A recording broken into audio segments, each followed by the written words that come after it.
Alright, magandang araw po sa inyong lahat mga kababayan. Batang Maynila to, it's... Ay, breaking news po tayo mga kababayan.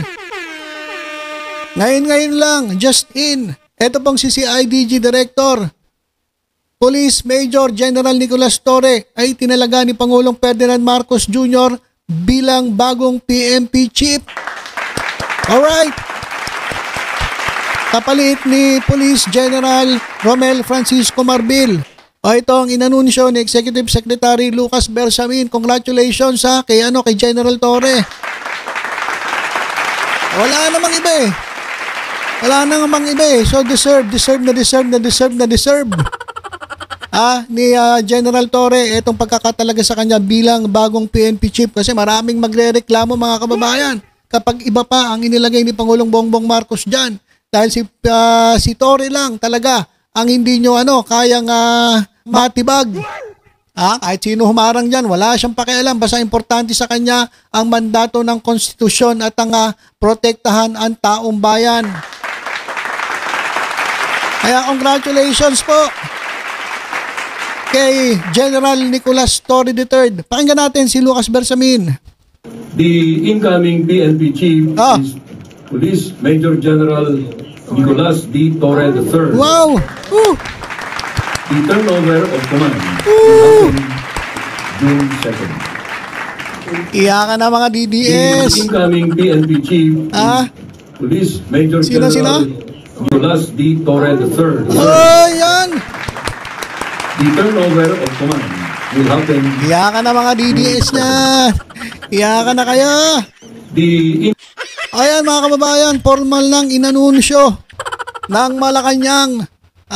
Ang bagong PNP Chief ay walang iba kundi si General Nicolas Torre III. Congratulations.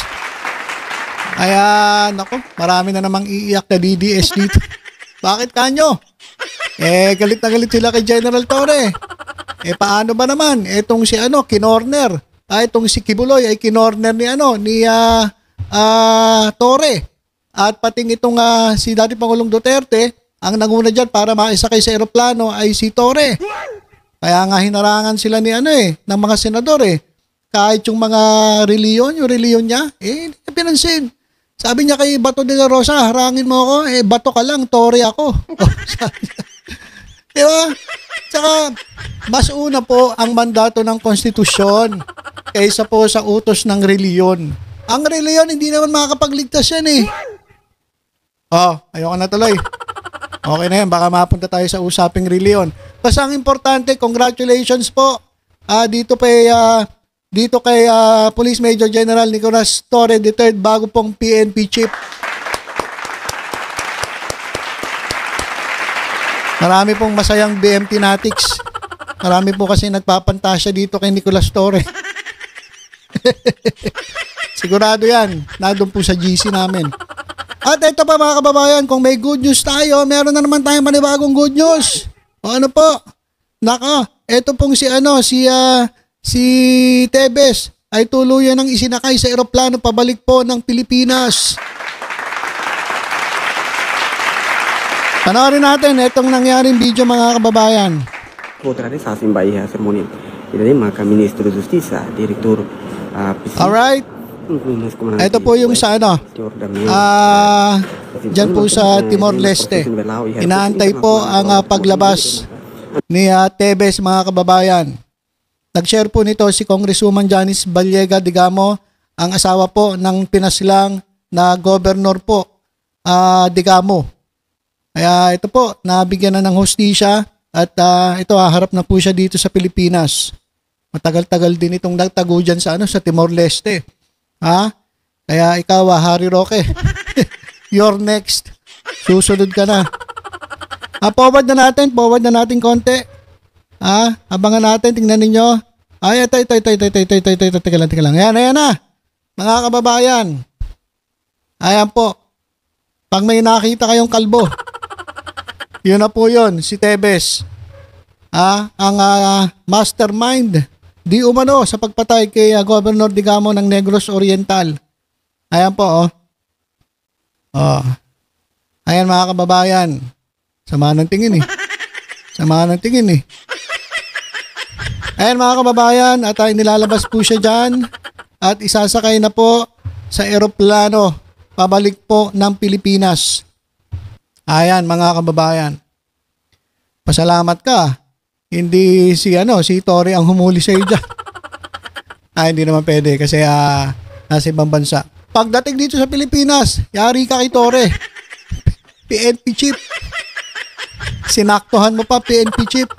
Nicolas Torre III. Ayan mga kababayan nakikita natin, yan po si Tebes naglalakad. Yan po yung kalbo. Wala naman pong ibang kalbo dito eh. So siya lang po yun. Ay naka-short. Mahilig po talaga itong naka-short na ito eh. Ayan po. At siya po ay naglalakad. At syempre, tuwan-tuwa po si Congresswoman Janice Digamo. At itong mga tao po ng Negros Oriental. Teka, parang ano ba nangyari? May drama pa ata. May drama ba? Huminto eh. Ano ba yung niya, sapatos niya, meron bang yung shackles? May shackles ba? Wala naman. Alam ko nakaposas lang, pero yung paa ba may shackles? Yung parang may bilog dun sa diba uso yun dati? Ewan ko ngayon kung meron pa, may malaking bilog na pag naglakad ka, hindi ka makakalakad kasi nga may nakasabit. Wala naman ata. Medyo kunwari nagdadrama lang. Sakit pa ako. Takot kasi siya mga kababayan. Meron. Yun pala. Kaya pala masakit kasi yung poses niya ay nakasabit din sa paa. Nako. Ayun pala yun. Ayan mga kababayan. Ayan po, isasakay na po siya sa eroplano. Babalik po ng Pilipinas. Sinundo po siya ng ilang tauhan ng NBI, Bureau of Immigration, at DOJ. Ayan mga kababayan. Ayan na po.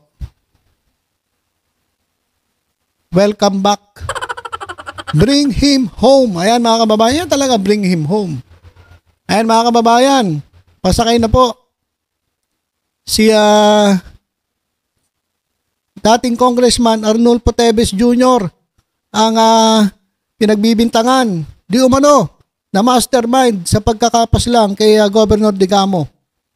Pabalik na po siya ng Pinas. Yan po yung eroplano, meron pong flag ng Pilipinas. So yan po, pabalik ng Pilipinas yan. Ayan po.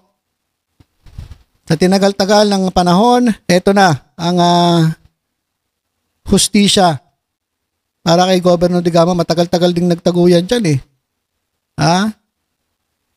Kaya etong si Attorney Topacio, paldo na naman to.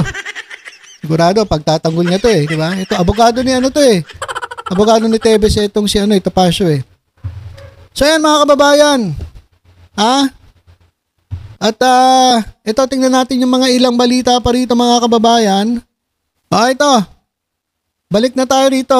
Bagong PNP Chief General Nicolas Torre III. Congratulations, sir. Congratulations. Ayan, ang linaw-linaw, inanunsyo na po. Ang papalit po,